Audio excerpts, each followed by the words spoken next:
Welcome students.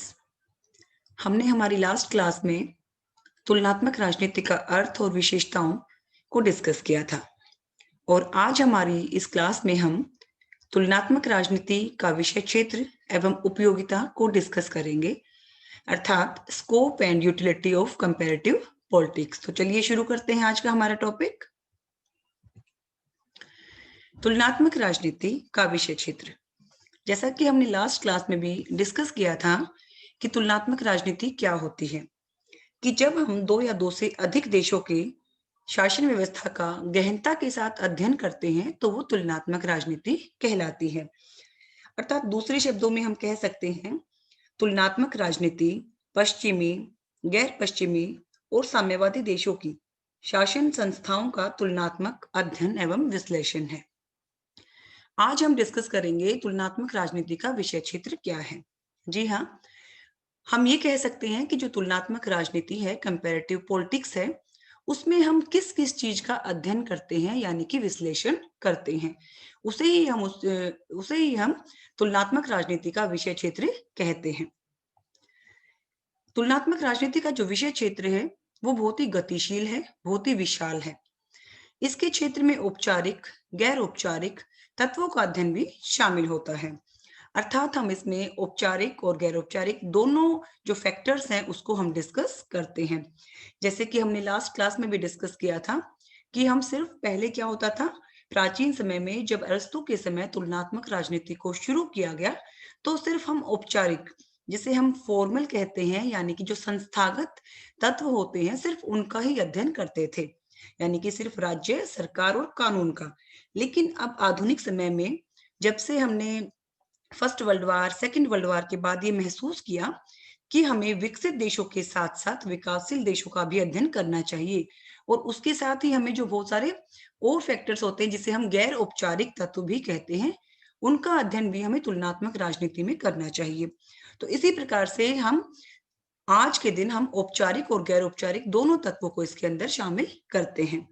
तो यदि हम विषय क्षेत्र के अंतर्गत सबसे पहले पॉइंट को डिस्कस करें तो हम कह सकते हैं सामाजिक आर्थिक तत्व। अर्थात प्रत्येक देश का क्या होता है कि कोई भी किसी भी देश में जो राजनीतिक व्यवस्था होती है उसका निर्माण वहां जो सोशल और इकोनॉमिक फैक्टर्स होते हैं जिसे हम सामाजिक और आर्थिक तत्व कहते हैं उससे मिलकर बनता है। उदाहरण के लिए प्रत्येक देश में जो रंग भेद है, यानी कि जो मतभेद कह सकते हैं, या आंतरिक जो कलह हो सकते हैं, भाषा हो सकती है, जाति संबंधी विवाद हो सकते हैं, या हम ये कह सकते हैं कि प्रत्येक देश में जो आर्थिक संपन्नता भी पाई जाती है, गरीबी भी पाई जाती है, और ये सारी की सारी चीजें मिलकर किसी भी एक देश की संस्कृति को प्रभावित करेंगी। और कहीं ना कहीं जो संस्कृति होती है वो राजनीतिक संस्कृति हम यहाँ पे डिस्कस कर रहे हैं, तो कहीं ना कहीं उस देश की शासन व्यवस्था को, उस देश की जो राजनीतिक व्यवस्था है, जो उस देश का राजनीतिक ढांचा है, उसे भी वो क्या करता है, प्रभावित करता है। अगर हम उदाहरण लें इसके लिए, इस चीज को क्लियर करने के लिए, तो हम कहेंगे कि उदाहरण के लिए जो अमेरिका है वहां पे जो निग्रो हैं, जिसे हम क्या कहते हैं कि भी जो काली चमड़ी वाले हैं, उन व्यक्तियों की अपनी क्या है, एक अलग पृथक संस्कृति है। और दूसरी अगर हम उदाहरण लेते हैं कि यदि हम भारत की बात करते हैं तो यहाँ पर जो हिंदू और मुस्लिम हैं उन दोनों की जो सोच है, यानी कि उनका जो राष्ट्र के प्रति देखने का नजरिया है या उनकी जो राजनीतिक संस्कृति है, उसमें भी क्या मिलती है, उसमें भी विभिन्नता पाई जाती है। इसी प्रकार से हम कहते हैं कि जब हम तुलनात्मक राजनीति को हम डिस्कस करते हैं, यानी कि उसका विश्लेषण करते हैं गहनता के साथ, तो हमें हर फैक्टर को ध्यान देना पड़ेगा, चाहे वो सामाजिक है या फिर वो आर्थिक है। कई बार हम ये भी देखते हैं कि किसी देश में यदि आर्थिक स्तर बहुत अच्छा होता है तो वहां पर जो व्यक्ति हैं उनका जो पॉलिटिकल कल्चर मिलता है वो डिफरेंट मिलता है एज कंपेयर उस देश का जहां पर की आर्थिक स्थिति ज्यादा अच्छी नहीं है। तो इस प्रकार से हम जब कंपैरेटिव स्टडी को डिस्कस करते हैं, जब उसका अध्ययन करते हैं, तो ये जो फैक्टर है, सोशल इकोनॉमिक फैक्टर, ये बहुत ही इंपॉर्टेंट हो जाता है।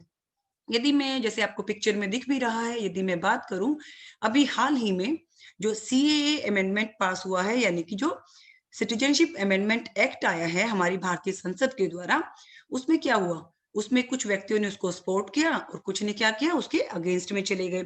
यानी कि ये क्या है, ये एक सोशल फैक्टर है, एक पॉलिटिकल फैक्टर है।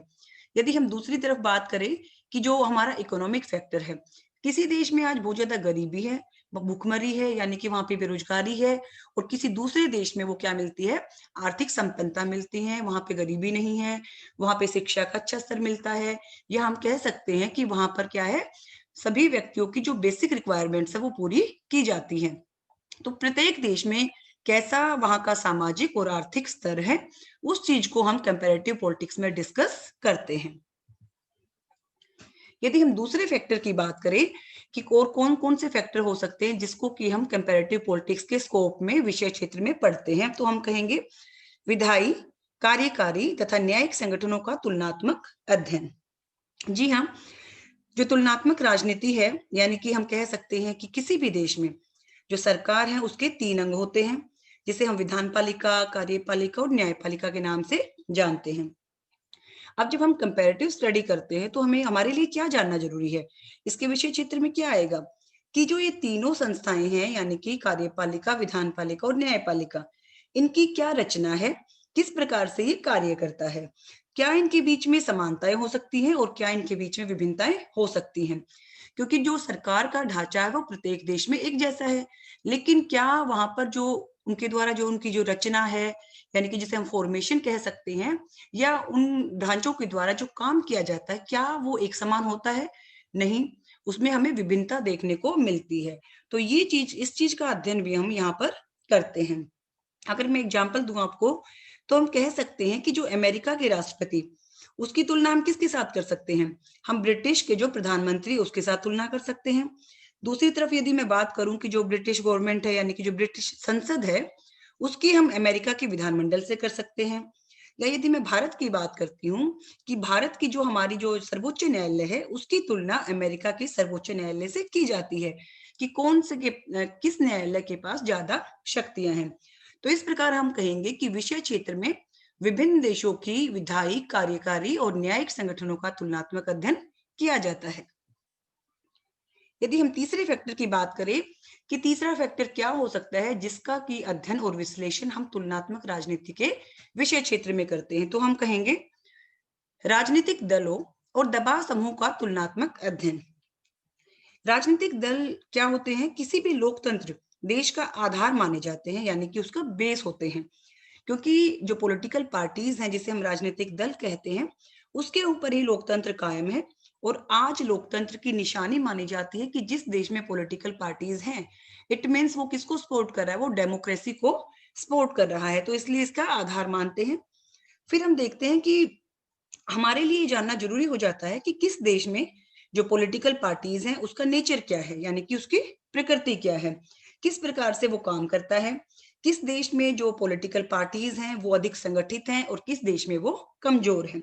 इस बारे में पता लगाने के लिए भी हमें तुलनात्मक अध्ययन करना आवश्यक हो जाता है, और ये इसके विषय क्षेत्र में ही पाया जाता है। यदि हम इसका भी एक उदाहरण से समझते हैं तो हम कह सकते हैं कि भारत जैसे एक विकासशील देश में, एक लोकतांत्रिक देश में हमें मल्टी पार्टी सिस्टम देखने को मिलता है, अर्थात आपको राष्ट्रीय और क्षेत्रीय दल के विभिन्न दल देखने को मिलते हैं। यदि हम इन दलों की तुलना करें ब्रिटेन से या अमेरिका से, तो वहां पर क्या है, वहां पर 2 पार्टी सिस्टम है। इट मीन्स वहां पे द्विदलीय प्रणाली है। इसी प्रकार से हम किसको कंपेयर कर सकते हैं, जो डेमोक्रेटिक कंट्रीज हैं जिसे हम लोकतांत्रिक देश कहते हैं, और जो साम्यवादी देश होते हैं, यानी कि जो कम्युनिस्ट गवर्नमेंट होती है, उनके बीच में जो पॉलिटिकल पार्टीज हैं, क्या वो एक जैसी होती हैं, वहां पर क्या कोई डिफरेंस होता है? बिल्कुल होता है। तो उस चीज को भी हम यहाँ पे गहनता के साथ अध्ययन करते हैं। इसी के साथ हम ये भी देखते हैं कि किस देश में जो पॉलिटिकल पार्टीज हैं, किस में ज्यादा अनुशासन पाया जाता है, कौन राष्ट्रहित के लिए काम कर रही है, या कौन से देश में जो पॉलिटिकल पार्टीज हैं वो राष्ट्रहित के बजाय अपने स्वार्थ को सेकती हैं। तो इस प्रकार का जो तुलनात्मक अध्ययन है वो हम यहाँ पर करते हैं। सेकंड आ जाता है कि जो प्रेशर ग्रुप्स हैं, यानी कि जो दबाव समूह है, जो दबाव समूह है और जिसे हम इंटरेस्ट ग्रुप भी बोलते हैं, यानी कि हित समूह बोलते हैं, उनका अध्ययन भी बेहद जरूरी है। क्यों जरूरी है? क्योंकि आज वर्तमान में जो व्यक्ति है उसकी सभी समस्याओं का समाधान वो स्वयं नहीं कर सकता है, और इसीलिए वो कहीं ना कहीं विभिन्न संघ से, समुदाय से जुड़ा हुआ होता है, और अपनी जो उसकी डिमांड्स है उसको सरकार तक पहुंचाता है, उस पर प्रेशर डलवाता है और उन्हें पूरी करने की कोशिश करता है। तो यहाँ पर हम क्या देखते हैं कि किस देश में जो प्रेशर ग्रुप है, जो इंटरेस्ट ग्रुप है, वो किस प्रकार से काम कर रहे हैं, उनकी कार्यशैली क्या है। क्योंकि सभी देशों में जो प्रेशर ग्रुप्स हैं, जो इंटरेस्ट ग्रुप हैं, वो एक जैसी स्थिति में नहीं पाए जाते हैं।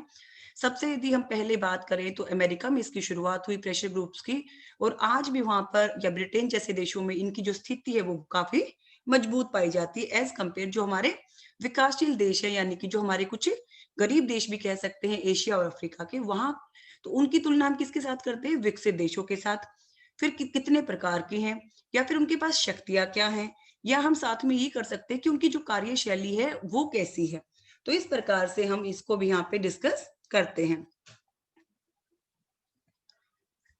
नेक्स्ट हमारा आ जाता है राजनीतिक विशिष्ट जन, राजनीतिक हिंसा व राजनीतिक भ्रष्टाचार।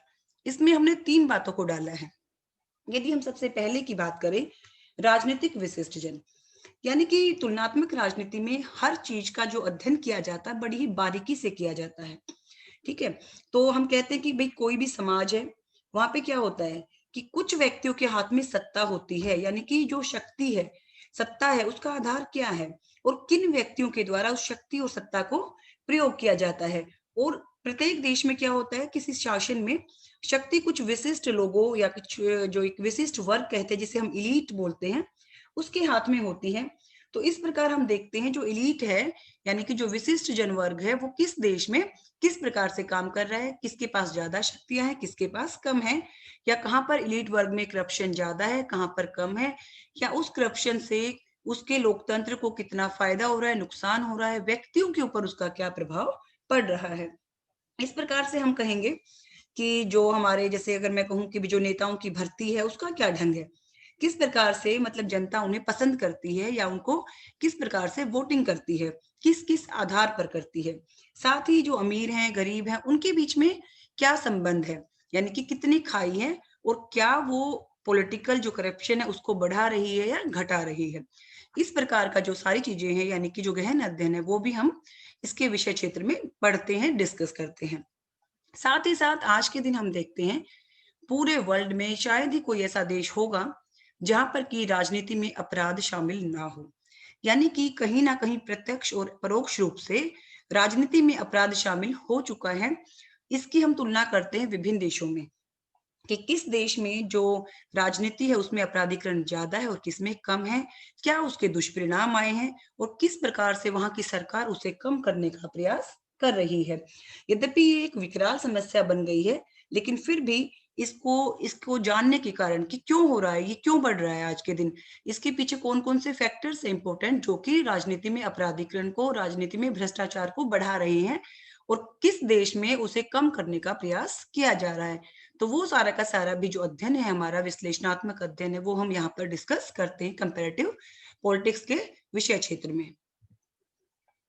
और क्या क्या हम डिस्कस करते हैं, यानी कि इसके विषय क्षेत्र में और कौन कौन सी बातें आती हैं जिसकी कि हम तुलना करते हैं विभिन्न देशों के साथ। आधुनिकीकरण और नगरीकरण की समस्याएं। सेकेंड वर्ल्ड वॉर के बाद ये महसूस किया गया सबसे पहले कि जो कंपैरेटिव पॉलिटिक्स है उसमें सिर्फ पहले क्या होता था, जो पश्चिम के देश थे, यानी कि जो उन्नत देश थे, जो विकसित देश थे, सिर्फ उनकी राजनीतिक व्यवस्थाओं का विश्लेषण किया जाता था। लेकिन सेकेंड वर्ल्ड वॉर के बाद जब व्यवहारवाद को अपनाया गया, या हम कह सकते हैं जो तुलनात्मक राजनीति का जो विषय क्षेत्र है वो उसको गहनता से सोचा गया, तो उसमें ये पाया गया कि भी जो एशिया है, अफ्रीका है, लैटिन अमेरिका है, या यूरोप के जो कम विकसित देश है, उनकी समस्याएं भी हमें देखनी चाहिए, समस्याओं पर हमें अध्ययन करना चाहिए और उन समस्याओं को दूर करने का प्रयास भी करना चाहिए। उसी के साथ हम इसमें आधुनिकीकरण और नगरीकरण की समस्याएं भी देखते हैं। आधुनिकीकरण क्या है? आधुनिकीकरण सिर्फ ये नहीं है कि आप इंग्लिश बोलते हैं या आपने वेस्टर्न कल्चर को अपना लिया है या आपका जो पहनावा है वो पश्चिमी देशों जैसा हो गया है, उसे हम आधुनिकीकरण नहीं कहेंगे। आधुनिकीकरण का मतलब है जो भौतिकवादी युग है जिसमें आप जी रही हैं, उसमें आपका जो कल्चर है वो कैसा है, यानी आपकी संस्कृति कैसी है, आपका उठना बैठना कैसा है, और कौन कौन से फैक्टर आधुनिकीकरण को प्रभावित करते हैं। यदि मैं उदाहरण के तौर पर शिक्षा को लेती हूँ कि आज के दिन चाहे कोई अमीर देश है या कोई गरीब देश है या फिर कोई विकसित देश है या विकासशील देश है, कोई पश्चिमी है या गैर पश्चिमी है, शिक्षा के ऊपर सभी ने फोकस कर रखा है, यानी कि प्रत्येक देश ये चाहता है कि वहां पर शिक्षा का प्रचार प्रसार हो, उसका प्रभाव क्या पड़ता है? उसका प्रभाव ये पड़ता है कि जो व्यक्ति शिक्षित हो जाता है तो कहीं ना कहीं उसका जो व्यवहार है, वहां पे जो नागरिक हैं उनका जो व्यवहार है, जिसे हम पॉलिटिकल बिहेवियर कह सकते हैं, राजनीतिक आचरण कहते हैं, उसका जो प्रभाव है वो राजनीतिक संस्थाओं पर क्या पड़ता है। मान लीजिए कोई पढ़ा लिखा समाज है, किसी देश में जो साक्षरता दर है वो ज्यादा है, वो पढ़े लिखे व्यक्ति ज्यादा है, तो कहीं ना कहीं वो धर्म जाति से ऊपर उठ जाते हैं और सही को सही और गलत को गलत करते हैं। अगर इसका उदाहरण हम किसी दूसरी तरफ लेते हैं समस्या के रूप में, आज भी विकासशील जो देश हैं, दक्षिण इधर एशिया है, अफ्रीका है, इधर के जो देश हैं, उसमें गरीबी पाई जाती है, शिक्षा का कम विस्तार पाया जाता है और अशिक्षित होने के कारण, गरीब होने के कारण क्या करते हैं वो, उनका राजनीतिक संस्थाओं पर नेगेटिव मतलब इम्पैक्ट पड़ता है। तो ये चीज है कि जो शिक्षा का प्रसार है, अगर वो पॉजिटिव है तो वो आधुनिकीकरण की पहचान बन जाएगी। अगर वो नेगेटिव है यानी कि शिक्षा का प्रसार कम है, तो कहीं ना कहीं जो हमारा बिहेवियर होता है वो हमारी जो पॉलिटिकल इंस्टीट्यूशंस हैं यानी कि जो संस्थाएं हैं उस पर सही नहीं पड़ता है। उस चीज की फिर हम क्या करते हैं, विभिन्न देशों में कंपैरिजन करते हैं, तुलना करते हैं। इसी प्रकार से अगर हम धर्म और जाति को लें, कि जो विभिन्न धर्म हैं, जातियां हैं, जब वो आर्थिक रूप से संपन्न हो जाते हैं, इट मीन्स उनकी इकोनॉमिक जो बैकग्राउंड है वो स्ट्रांग हो जाती है, तो क्या उनमें कोई परिवर्तन आता है या नहीं आता है? यदि आ रहा है तो किस तरीके से आ रहा है? ये सारा का सारा भी हम विषय क्षेत्र में पढ़ते हैं, तुलनात्मक राजनीति के। यदि हम अब बात करें सिविल सेवाओं का तुलनात्मक अध्ययन, सिविल सेवाएं होती क्या है?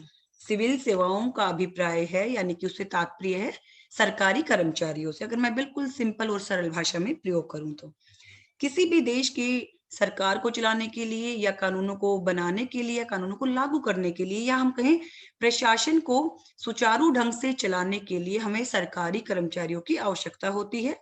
और यही सरकारी कर्मचारी क्या कहलाते हैं? सिविल सर्विसेज यानी कि सिविल सेवाएं कहलाती हैं।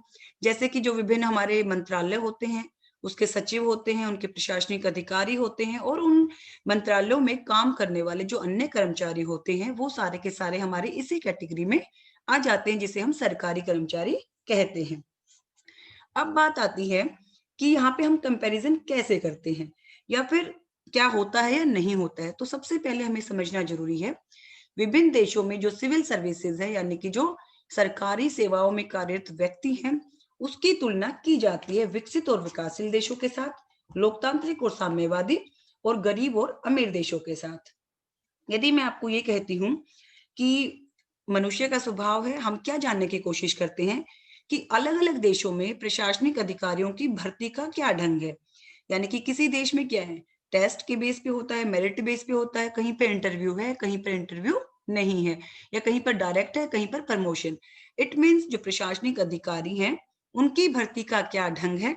सेकंड थिंग हम क्या डिस्कस करेंगे कि कौन-कौन से कार्य प्रशासनिक अधिकारियों के द्वारा किए जाते हैं। इट मीन्स किसी भी देश में प्रशासन को सुचारू ढंग से चलाने के लिए हमें प्रशासनिक अधिकारियों, सरकारी कर्मचारियों की आवश्यकता होती है। फिर हम इसमें डिस्कस करते हैं, पढ़ते हैं यानी कि उसका विश्लेषण करते हैं कि जो सिविल सेवक हैं, जिसे हम सिविल सर्वेंट भी कह सकते हैं, उनकी जो निष्ठा होती है, क्या वो सभी देशों में एक जैसी है? इट मीन्स क्या जो हमारे सिविल सर्वेंट हैं, जिसे हम सरकारी कर्मचारी कहते हैं, क्या वो सभी देशों में एक जितनी ईमानदारी और निष्ठा के साथ अपने काम करते हैं? उस चीज़ को किया जाता है, क्योंकि हमें क्या मिलता है, कहीं-कहीं पर जो सिविल सर्विसेज़ हैं, वो बहुत ही साफ-सुथरी यानी कि उसमें ट्रांसपेरेंसी होती है, पारदर्शिता होती है और किसी देश में बहुत ज़्यादा भ्रष्टाचार पाया जाता है। और जहाँ पर भ्रष्टाचार पाया जाता है, वो देश क्या करता है, आर्थिक उसकी जो विकास है, वो गति रुक जाती है। और इसको रोकने के लिए किस देश में क्या-क्या प्रावधान किए जाते हैं, इसको भी हम देखते हैं। यदि मैं भारत की बात करूँ, तो जो सूचना का अधिकार है, जो राइट टू इन्फॉर्मेशन एक्ट है, वो क्या है? वो प्रशासन में पारदर्शिता लाने के लिए एक बहुत ही महत्वपूर्ण शस्त्र है, यानी कि एक कानून है जो भारत में लागू हुआ। और अगर हम इसकी तुलना करते हैं कि सबसे पहले किस देश में हुआ, तो हम कहेंगे आयरलैंड में हुआ। उसके बाद किस-किस देश में हुआ, उनका क्या प्रभाव पड़ा, ये सारा का सारा जो गहन विश्लेषण है, जो गहन अध्ययन है, ये भी हम सारा तुलनात्मक राजनीति को जब हम स्टडी करते हैं, जब हम उसको पढ़ते हैं या उसका हम विश्लेषण करते हैं, अध्ययन करते हैं, तो हम इन सारी चीज़ों को भी डिस्कस करते हैं। नेक्स्ट हमारा आ जाता है विश्लेषणात्मक अनुभविक खोज।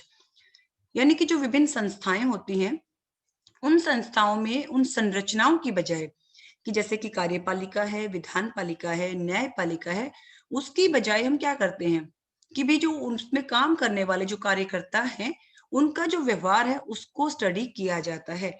इट मीन्स उसमें जो काम कर रहे हैं, जो जुडिशरी में काम कर रहे हैं, जो बड़े-बड़े पदों पर हैं, यानी कि जो जजेस हैं, वो किस तरीके से निर्णय लेते हैं, उसका क्या इम्पैक्ट पड़ रहा है जनता के साथ, पॉजिटिव है, नेगेटिव है, फिर हम इसको कंपेयर करते हैं अन्य देशों के साथ। तो इस प्रकार से हम कह सकते हैं कि जो विश्लेषणात्मक अध्ययन है, वो संस्थाओं की संरचना की बजाय जो क्रियाशील कार्यकर्ताओं का व्यवहार है, उसके ऊपर फोकस करता है और ये जानने का प्रयास करता है कि वो किस तरीके से काम कर रही है या उनके जो व्यवहार का जो ढंग है वो कैसा है। फिर इसकी तुलना अन्य देशों के साथ की जाती है। तो इस प्रकार से जो हमारा नेक्स्ट टॉपिक, हमारा जो नेक्स्ट पॉइंट आता है, पॉलिटिकल जो कल्चर है, जिसे हम राजनीतिक संस्कृति कहते हैं, उसका अध्ययन भी तुलनात्मक राजनीति के विषय क्षेत्र में किया जाता है। प्रत्येक समाज की एक संस्कृति होती है और प्रत्येक समाज में क्या मिलता है, हमें राजनीतिक ढांचा भी मिलता है। तो जब राजनीतिक ढांचा है तो हर देश में, हर समाज में राजनीतिक संस्कृति पाई जाती है। राजनीतिक संस्कृति, वैसे संस्कृति क्या होती है, हम संस्कृति को जब पढ़ते हैं, जब कल्चर हमारे दिमाग में आता है तो क्या लगता है, एक जो व्यक्ति है, उसके सोचने समझने का जो ढंग है, उसके खाने पीने का जो ढंग है, उसके रीति रिवाज क्या है, उसके आदर्श क्या है, उसके मूल्य क्या है। ठीक है, ये क्या है, ये कॉमन सा हम कल्चर बोलते हैं, संस्कृति बोलते हैं। फिर जब इसमें राजनीतिक शब्द जुड़ जाता है तो उस समाज में जो रहने वाले व्यक्ति हैं, वो अपनी सरकार के बारे में क्या सोचते हैं, यानी कि उनकी क्या सोच है, क्या राय है, उनके साथ उनका संबंध कैसा है। जैसे कई देशों में क्या होता है, जो वेलफेयर स्टेट हैं, जो कल्याणकारी जो राज्य हैं, यदि वो नागरिकों को स्वतंत्रता और समानता के अधिकार देते हैं और उनकी बेसिक रिक्वायरमेंट भी पूरी करते हैं और उनको सेफ्टी भी मिलती है, तो वहां पे जो रिलेशंस होंगे, यानी कि आम जनता के सरकार के साथ बहुत हेल्दी मिलेंगे, बहुत ही अच्छे मिलेंगे। ये क्या है, पॉलिटिकल कल्चर है। लेकिन जिस देश में क्या मिलेगा, जो संबंध है वो अच्छे नहीं मिलेंगे, यदि वो संबंध नकारात्मक मिलेंगे, तो नेचुरली सी बात है, प्राकृतिक एक स्वाभाविक सी चीज है कि वहां पर कहीं ना कहीं जो क्लैशिंग है, जो एक बीच में जो टकराव वाली स्थिति है वो ज्यादा मिलेगी, उस समाज में हिंसा ज्यादा मिलेगी, दंगे ज्यादा मिलेगी, कोई भी कानून जब आएगा उसकी विरुद्ध आवाज उठाई जाएगी। तो इस प्रकार से विभिन्न देशों की जो राजनीतिक संस्कृति है, उसको भी हम गहन रूप से विश्लेषण यहाँ पर करते हैं। यदि हम बात करें राजनीतिक समाजीकरण की, कि प्रत्येक देश में क्या है, एक राजनीतिक समाजीकरण होता है, उसकी प्रक्रिया का अध्ययन भी यहाँ पर किया जाता है। क्या होता है समाजीकरण, है क्या, जो सोशलाइजेशन प्रोसेस है वो एक सीखने की प्रक्रिया है।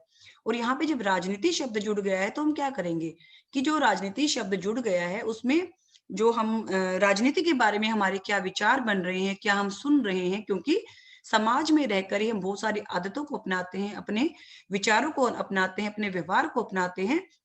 और फिर यहाँ पे हम राजनीति के बारे में हमारी क्या सोच है, किस प्रकार, क्योंकि हम क्या करते हैं, हम सामाजिक प्राणी हैं, कहीं ना कहीं हम कभी ग्रुप में बैठे हैं, कभी फ्रेंड्स के साथ बैठे हैं, या कहीं और डिस्कस कर रहे हैं, स्कूल में, कॉलेज में, ऑफिस में, वहां पर हम सब क्या सोचते हैं अपने देश की शासन व्यवस्था के बारे में, उसका इम्पैक्ट हमारे ऊपर बहुत ज्यादा पड़ता है।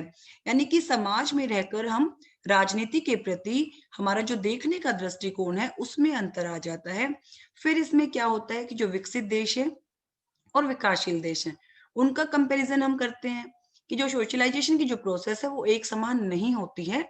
विकसित देशों में अलग मिलेगा और विकासशील देशों में अलग मिलेगा। यानी कि जो आर्थिक रूप से जो आधार है अमीर और गरीब का, या हम कह सकते हैं जो शिक्षा का प्रचार प्रसार है, या जो प्रेस की स्वतंत्रता है, या जो व्यक्तियों को अधिकार मिले हैं, जो रोजगार मिले हैं, जो विकसित देशों में हमें देखने को मिलते हैं, उसकी यदि हम तुलना करते हैं एशिया, अफ्रीका या गरीब देशों से या अविकसित देशों से, तो वहां पे जो पॉलिटिकल जो सोशलाइजेशन की प्रोसेस है वो एक समान नहीं होती है।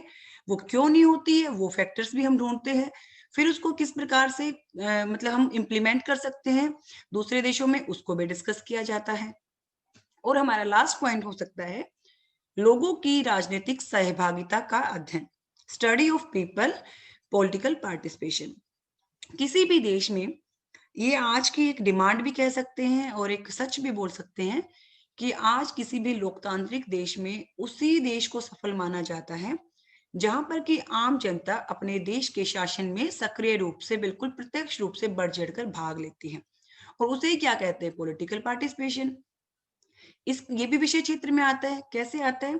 प्रत्येक देश में क्या है, जितने भी हम डेमोक्रेटिक कंट्रीज देखते हैं, वहां पर जब नेताओं को चुना जाता है, यानी कि इलेक्शंस होते हैं, उस इलेक्शन के दौरान पूरे वर्ल्ड का हम क्या करते हैं, एक डिस्कस करते हैं कि भाई यहाँ पर कितने परसेंट वोटिंग हुई।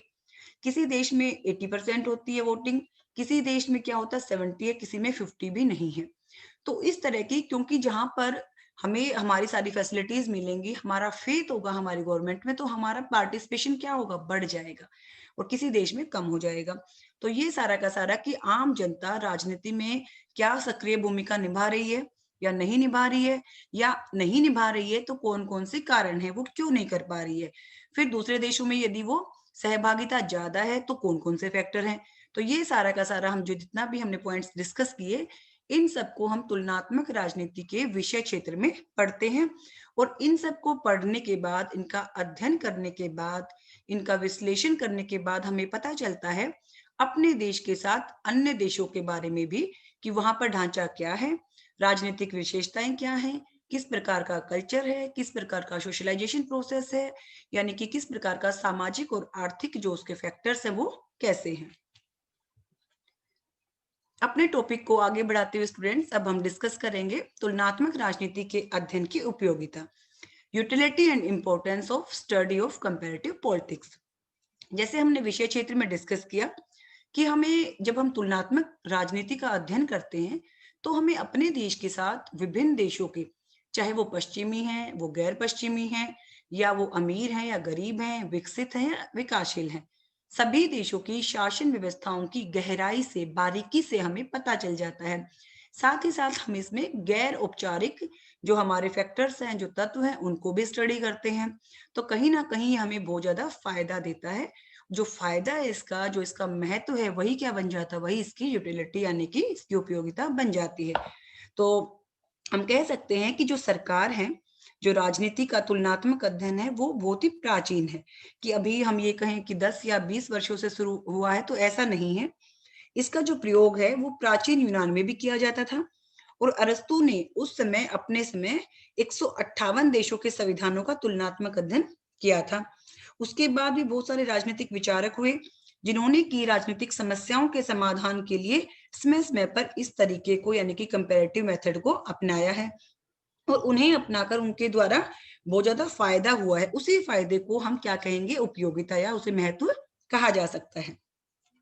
यदि हम सबसे पहले महत्व की बात करें, यानी कि उपयोगिता की बात करें, तो हम कह सकते हैं कि तुलनात्मक राजनीति का जब हम अध्ययन करते हैं, गहन विश्लेषण करते हैं, तो विभिन्न देशों की शासन व्यवस्थाओं की समानताओं और असमानताओं का अध्ययन भी हम करते हैं। क्योंकि मनुष्य का स्वभाव क्या होता है कि वो जानना चाहता है कि अपने आसपास के व्यक्तियों में भी कौन सी बातें उसके समान है, कौन सी बातें समान नहीं है, फिर क्या चीजें दूसरे व्यक्ति में अच्छी हैं या क्या मुझ में अच्छी नहीं है। यानी कि ये एक नेचुरल प्रोसेस है कि हम तुलना करते हैं। जब से बच्चा जन्म लेता है तभी से वो तुलना करना सीख जाता है। आप छोटे से बच्चे को देखते हो, 2, 3 या 5 साल के बच्चे को देखते हो, तो उसको बिना बताए वो कंपैरिजन करता है। मैं अच्छा हूँ, वो अच्छा नहीं है, मैं ज्यादा पढ़ता हूँ, वो नहीं पढ़ता। इट मीन्स ये भी क्या, जो तुलना है वो बिल्कुल जन्म के साथ से ही शुरू हो जाती है। तो इसका हम सबसे पहले फायदा क्या बताएंगे कि संसार की, यानी कि इस विश्व की जो बहुत सारी जो राजनीतिक व्यवस्थाएं हैं, उसमें क्या क्या समानताएं हैं और क्या क्या समानताएं नहीं है, जिसे हम असमानता कहेंगे।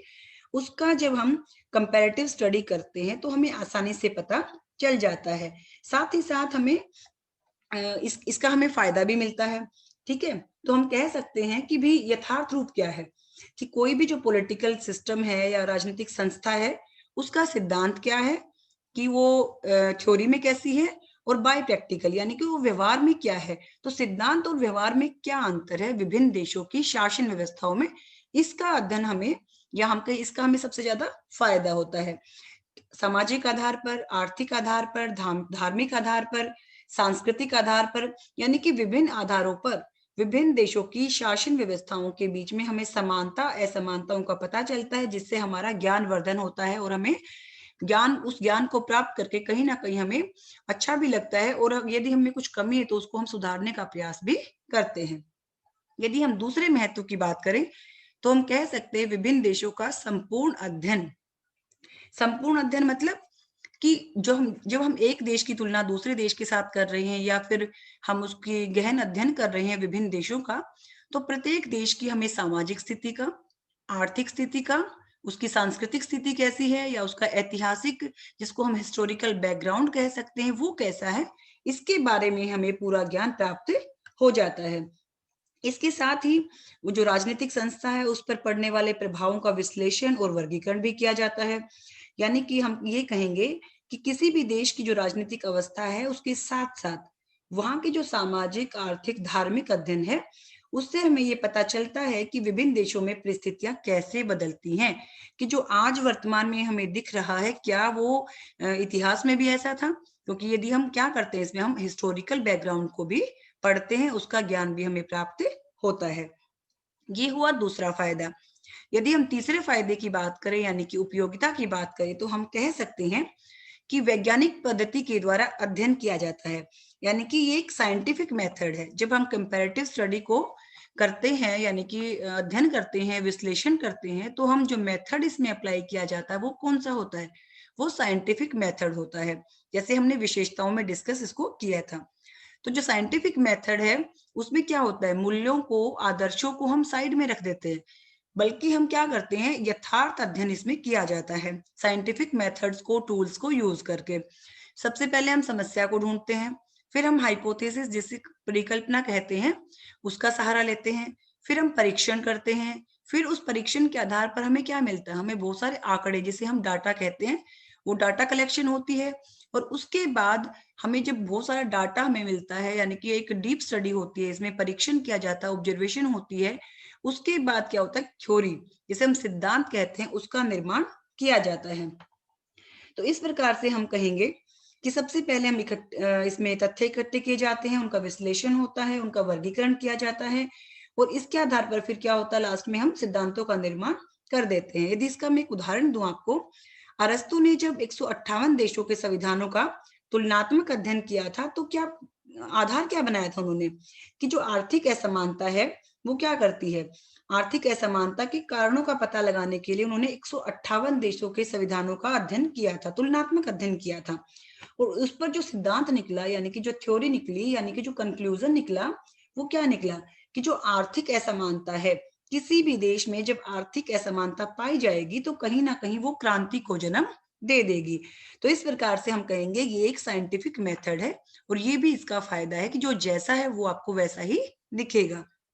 यदि हम एक और उपयोगिता की बात करें तो हम कहेंगे राजनीतिक संस्थाओं के विभिन्न संदर्भों को समझने में आसानी।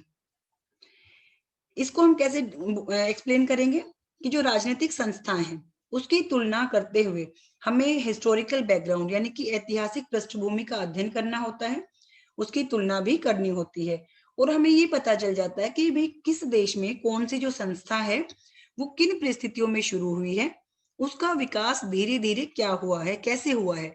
क्योंकि जो वर्तमान में हमें किसी भी देश में जो हमें संस्थाएं दिख रही हैं वो ऐसा नहीं है कि वो ऐसी ही थी, उनको मतलब आज यहाँ तक पहुंचने के लिए उन्हें एक लंबा इतिहास का एक लंबा समय लगा है, उसमें बहुत सारे चेंजेस भी आए हैं। उस चेंजेस को हम यहाँ पे जब डिस्कस करते हैं तो उसका फायदा ये होता है कि हमें हर देश की हिस्टोरिकल बैकग्राउंड का पता चल जाता है कि कब उसकी उत्पत्ति हुई, कैसे उसका विकास हुआ, किस किस तरीके से समस्याएं आई और कैसे उन समस्याओं का समाधान भी यहाँ पर हुआ है। यदि हम बात करें इसमें एग्जाम्पल लेते हुए कि जो इंग्लैंड है उसमें जो संसदीय प्रणाली है वो प्रथाओं के आधार पर शुरू हुई थी, विकसित हुई थी और आज भी वहां पर जो ट्रेडिशंस है यानी कि प्रथाएं हैं वो बहुत ही महत्वपूर्ण है और वो ट्रेडिशंस ही हैं जो वहां पर आज भी पैतृक राजा या रानी का पद सुरक्षित है। ठीक है, यदि हम भारत की बात करें तो भारत में क्या है, एक पराधीन देश था लगभग 200 वर्षों तक, जब अंग्रेजों ने, जब ब्रिटिशर्स ने यहाँ पे हमें कैद में रखा यानी कि हमारे ऊपर बहुत ज्यादा अत्याचार किए, तो हमें जो स्वतंत्रता मिली, ठीक है, उस स्वतंत्रता को प्राप्त होते ही हमने अपने संविधान का निर्माण किया और स्वतंत्रता समानता को सबसे महत्वपूर्ण माना, भारत को एक प्रभुत्व संपन्न देश घोषित किया कि हम किसी के अधिकार क्षेत्र में या किसी के दबाव में कोई काम नहीं करेंगे। तो हमारी हिस्टोरिकल बैकग्राउंड क्या हुआ, अलग हुआ, ब्रिटेन का अलग हुआ, अमेरिका का अलग हुआ। यानी कि प्रत्येक देशों की जो राजनीतिक संस्थाएं हैं, जब हमें उनका पता चलता है कि वो किस प्रकार से, उनका हिस्टोरिकल बैकग्राउंड क्या है, तो उससे हमें जो अच्छी चीजें हैं वो हम कलेक्ट कर सकते हैं, यानी कि अपने ऊपर भी अप्लाई कर सकते हैं। नेक्स्ट जो यूटिलिटी है यानी कि जो इम्पोर्टेंस है वो हमारा जाता है आधुनिक राज्यों के घनिष्ठ संबंधों के कारण तुलनात्मक अध्ययन का आज के दिन बहुत ज्यादा महत्व बढ़ गया है। आधुनिक युग कैसा युग है? आधुनिक युग अंतरराष्ट्रीयवाद का युग है। अर्थात आज के दिन क्या है, कोई भी देश अलग थलग रहकर या दुनिया से कट कर अपना सर्वांगीण विकास नहीं कर सकता है। उसे क्या करना होता है, अपना विकास करने के लिए सभी जो देश है उनके साथ उसे मित्रता पूर्वक यानी कि जो घनिष्ठ संबंध है वो रखने पड़ते हैं। और इसी प्रकार से हम कहेंगे जो अंतर्राष्ट्रीय जितने भी सम्मेलन होते हैं या संस्थाएं हैं उसका उसे सदस्य भी बनना पड़ता है। उसकी अनदेखी वो आज के दिन नहीं कर सकता है। अगर हम आज के दिन बात करें यूएनओ, तो उसमें कितने देश शामिल हैं? क्यों शामिल हैं? क्योंकि किसी को अपनी सुरक्षा की चिंता है, किसी को अपनी आर्थिक विकास की है, या किसी को लगता है कि कोई विकसित देश मुझ पर हमला ना कर दे। या फिर आज के दिन हम देखते हैं प्रत्येक देश दूसरे देशों के साथ आयात निर्यात करता है अपनी जरूरतों को पूरा करने के लिए। तो इस प्रकार से हम कह सकते हैं कि ये अध्ययन किया जाता है इसमें, और जब अध्ययन किया जाता है तो फायदा क्या होता है, हमें उस महत्व का पता चलता है कि आज कोई भी देश अलग थलग रहकर अकेला रहकर अपना विकास नहीं कर सकता है, और किस देश के साथ दूसरे देश के साथ क्या संबंध है। अगर हम वर्तमान में बात करें तो यदि हम ये कहते हैं कि क्या भारत 1970-71 में किसके साथ ज्यादा अच्छे संबंध थे, तो हम कहते हैं रशिया के साथ, रूस के साथ।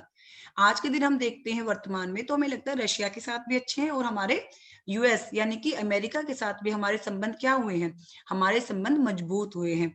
यानी कि हमारा आयात निर्यात भी बढ़ा है, आर्थिक क्षेत्र में भागीदारी बढ़ी है, और एक दूसरे के ऊपर जो फेथ है वो इंक्रीज हो रहा है। यदि इसी प्रकार से हम दूसरी तरफ देखें, पाकिस्तान के साथ भारत का हमेशा ही तनाव रहा है या झगड़ा रहा है, और अब जो कोरोना वायरस यानी कोविड-19 में हम देखते हैं तो चीन के साथ जो एक पड़ोसी राज्य है, लेकिन फिर भी हमारा जो झगड़ा है या तनाव है वो सीमाओं पर इतना बढ़ गया है। इट मीन्स वहां पे हमारा क्या हो गया है, वहां पे हमारे जो आर्थिक संबंध है वो कमजोर हुए हैं। यानी कि जो चीन से इतना ज्यादा सामान आता था उसको हमने बैन कर दिया है, आम जनता ने भी उसको बहिष्कार किया है। तो ये सारी की सारी जो चीजें हमें पता चलती है, हमें कहाँ से पता चलती है, हमें कंपैरेटिव पॉलिटिक्स से ही पता चलती है, और यही इसका महत्व भी है। तो इस प्रकार से हम कह सकते हैं कि आज के दिन जो हमारी स्थिति है उसमें एक दूसरे देशों की शासन व्यवस्थाओं को जानना, उसमें क्या हो रहा है, किस तरीके से उसमें काम किए जा रहे हैं, उनके बीच समानता और असमानता को हमें पता चलता है, गुण और दोषों का पता चलता है, और जो गुण है उसको हम अपनाते हैं और दोषों से हम दूर हो जाते हैं। अगली उपयोगिता क्या हो सकती है? सिद्धांत निर्माण में सहायक। प्राचीन काल से ही जो राजनीति शास्त्र है यानी कि जो पॉलिटिकल साइंस है उसमें सिद्धांतों और नियमों की खोज की जाती है। जो खोज की जाती है उससे क्या होता है कि पूरे विश्व के यानी कि संपूर्ण विश्व की राजनीतिक व्यवहार को समझने में सहायता मिलती है। अगर मैं एक सिद्धांत की बात करूं कि प्लेटो ने दार्शनिक राजा को आधार मानकर एक आदर्श राज्य का विचार प्रस्तुत किया था, वो क्या था? वो एक सिद्धांत था। इट मीन्स उन्होंने ये कहा कि भाई सब कुछ बहुत अच्छा होना चाहिए, एक जो दार्शनिक राजा है वो बहुत अच्छा होगा, वो उससे सक्षम होना चाहिए। तो ये एक सिद्धांत के रूप में था। यदि हम आज किसी और सिद्धांत को देखते हैं तो हमें पता चला कि भी जो आर्थिक असमानता है वो सदैव ही, जो अरस्तु ने कहा कि सदैव ही क्रांति को जन्म देती है। इसी प्रकार से कोई और सिद्धांत जो हमारे पॉलिटिकल साइंस में आता है कि जो सत्ता है यानी कि जो पावर है उसका एक विशिष्ट वर्गीय सिद्धांत भी है, एलीट थ्योरी ऑफ पावर। तो इस तरह की जो चीजें हैं वो हम एक सिद्धांत निर्माण में सहायक होती हैं। साथ ही साथ हमें लगता है जब भी संकट का समय आता है उस समय जो केंद्रीकरण जो शक्तियां होती हैं वो अधिक महत्वपूर्ण होती है।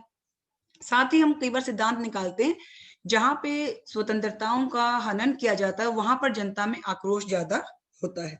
तो इस प्रकार से सिद्धांत निर्माण में भी हमें सहायता पहुंचती है। नेक्स्ट हमारी यूटिलिटी या इंपोर्टेंस आ जाता है राजनीतिक व्यवहार को समझना। जब हम कंपैरेटिव पॉलिटिक्स को देखते हैं, पढ़ते हैं, साइंटिफिक मेथड्स को अप्लाई करके उसका गहन अध्ययन करते हैं, तो हम राजनीतिक व्यवहार को समझना शुरू कर देते हैं। अपने देश का भी यानी कि वो आपका नेशनल लेवल हो गया जिसे हम राष्ट्रीय कहते हैं, और अन्य देशों का भी, जो आपके मित्र राष्ट्र भी हैं या आपके शत्रु राष्ट्र भी हैं, और साथ ही अंतर्राष्ट्रीय राजनीति, यानी कि पूरे वर्ल्ड में क्या हो रहा है, किस तरीके से हो रहा है, वो सारी की सारी जो समझ है वो हमें आ जाती है और हम इस चीज में निपुण हो जाते हैं। और आज अगर मैं बात करूं आधुनिक युग की, तो आधुनिक युग में जो जनता है वो रुचि लेती है, यानी प्राचीन समय में जो आम जनता थी वो पॉलिटिक्स में रुचि नहीं लेती थी, ठीक है। लेकिन आज के दिन हम क्या करते हैं कि दो देशों की परिस्थितियां एक जैसी नहीं है, लेकिन उसके बावजूद भी जो पॉलिटिकल पार्टिसिपेशन है, आम जनता का जो रुचि लेने की, जो एक भाग लेने की जो एक इच्छा है वो बढ़ गई है। तो इस प्रकार से हम ये सारी चीजें इसमें जब पढ़ते हैं, समझते हैं, तो हम भी मोटिवेट होते हैं और कहीं ना कहीं हम अधिक पीपल जो पार्टिसिपेशन है वो हम इसमें दिखाते हैं। नेक्स्ट हमारा जाता है राजनीतिक संस्थाओं के सुधार में सहायक। ये बहुत इंपॉर्टेंट है ये वाला टॉपिक। जब हम दूसरे देशों की अपने देश की शासन व्यवस्था से तुलना करते हैं, यानी कि हम गुण दोषों को देखते हैं, समानता भिन्नताओं को देखते हैं, तो हमें क्या लगता है हमारे अंदर क्या कमियां हैं और दूसरे के अंदर क्या अच्छाइयां हैं, या हमारे अंदर जो अच्छाइयां हैं क्या दूसरे देशों से हम और भी अच्छाइयां ले सकते हैं। क्योंकि आज का जो समय है, जो आम नागरिक है वो बहुत अवेयर हो चुके हैं। जो जितने भी हम डेमोक्रेटिक जो कंट्रीज देखते हैं वहां पर जो एक वेलफेयर जो स्टेट देखने को मिलती है, यानी कि वो जनता के हित के लिए काम करती है। और कहीं ना कहीं इस तरह के जब हम पूरे वर्ल्ड को स्टडी करते हैं, उसकी पॉलिटिक्स को करते हैं, विभिन्न देशों की शासन व्यवस्थाओं को, वहां पे कार्यपालिका किस तरीके के कानून बना रहे हैं, लागू कर रहे हैं, वो नागरिकों को क्या फायदा दे रहे हैं, उसका इम्पैक्ट कहीं ना कहीं डायरेक्ट इनडायरेक्ट दूसरे देशों में भी होता है।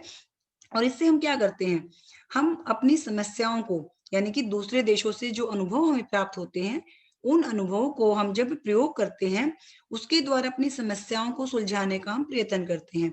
और उससे हमारी राजनीतिक व्यवस्था में सुधार भी आता है। और हम प्रयास करते हैं कि अपनी राजनीतिक व्यवस्था को, यानी जो हमारा पॉलिटिकल सिस्टम है, उसे हम बेस्ट बनाएं, सर्वोत्तम बनाने का प्रयास भी करते हैं। तो ये सबसे बड़ा फायदा है जो आज के दिन हम अपनी कमियों का पता चलाते हैं, दूसरे देशों में जो अच्छाइयां हैं उनका पता लगाते हैं, और ये संभव प्रयास किया जाता है कि हम जो हमारी गवर्नमेंट है वो एक सफल और कल्याणकारी सरकार के रूप में उभर कर आए। लास्ट हमारा आ जाता है विकासशील देशों का अध्ययन। जैसा कि मैंने इस क्लास में भी बताया, पहले भी हमने डिस्कस किया है कि पहले क्या होता था, जब हम औपचारिक संस्थाओं का संगठन करते थे, यानी कि सेकेंड वर्ल्ड वार से पहले, यानी कि 20वीं शताब्दी से पहले, तो सिर्फ पश्चिमी देशों का अध्ययन किया जाता था। लेकिन सेकेंड वर्ल्ड वार के बाद ये महसूस किया जाने लगा कि जो विश्व में सभी देश, चाहे वो विकासशील हैं या वो गरीब देश हैं, हमें सबकी समस्याओं पर ध्यान देना है, सबकी समस्याओं का समाधान करना है, क्योंकि पूरा विश्व अंतर्राष्ट्रीय वाद का युग है, सबको मिलजुल कर एक दूसरे की सहायता भी करनी है। तो अब ये चीज नहीं है, अब हम विकासशील देशों का जो अध्ययन है वो भी करते हैं और उनकी समस्याओं पर भी ध्यान दिया जा रहा है, साथ ही उन समस्याओं को दूर करने का प्रयास भी यूएनओ के द्वारा किया जाता है, या जो मित्र राष्ट्र उनके द्वारा किया जाता है। तो इस प्रकार से आज बहुत ज्यादा महत्व हो चुका है कि जब हम डिस्कस करते हैं, जब हमने पढ़ा और जब हम किसी चीज को पढ़ते हैं और फिर उसके जो हमें अच्छी चीजें मिलती हैं, यानी कि उसके जो बेनिफिट्स होते हैं, जब उसको हम अप्लाई करते हैं, तो कहीं ना कहीं उस व्यक्ति के साथ, उस व्यक्ति जिस देश में रह रहा है उस देश का, सभी का फायदा इसमें होता है। तो इस प्रकार से हम कह सकते हैं कि जो राजनीतिक हमारा जो तुलनात्मक राजनीति है उसमें हम बहुत सारी चीजों को पढ़ते हैं, और चाहे वो भारत है, चाहे वो अमेरिका है, चाहे वो ब्रिटेन है, चाहे वो फ्रांस है, या वो चीन है, या वो पाकिस्तान है, जब सब इस चीज की इस दौड़ में शामिल हैं, तो इस तरह की इतना फायदा होता है कि हम एक दूसरे देशों के साथ हमारे संबंध भी मजबूत बनते हैं और कहीं ना कहीं हम सुरक्षा भी महसूस करते हैं, आयात निर्यात भी बढ़ता है, हमारी जो आवश्यकताएं हैं वो भी पूरी होती हैं। तो तुलनात्मक राजनीति का जो विषय क्षेत्र है बहुत ही विस्तृत है और इसकी जो उपयोगिता और महत्व है वो बहुत ही ज्यादा है।